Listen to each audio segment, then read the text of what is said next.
Si alguien te pone los cuernos, solo se merece estas 3 cosas de ti. Y créeme, la número 3 es la más contundente.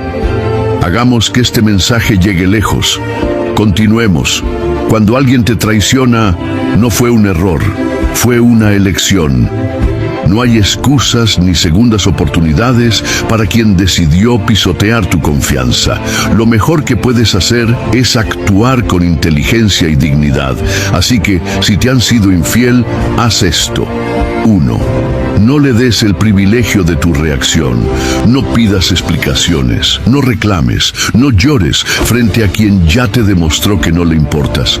¿Para qué? Para que te diga lo mismo que le dice a todos. No significó nada. Fue un error. Tú me descuidaste.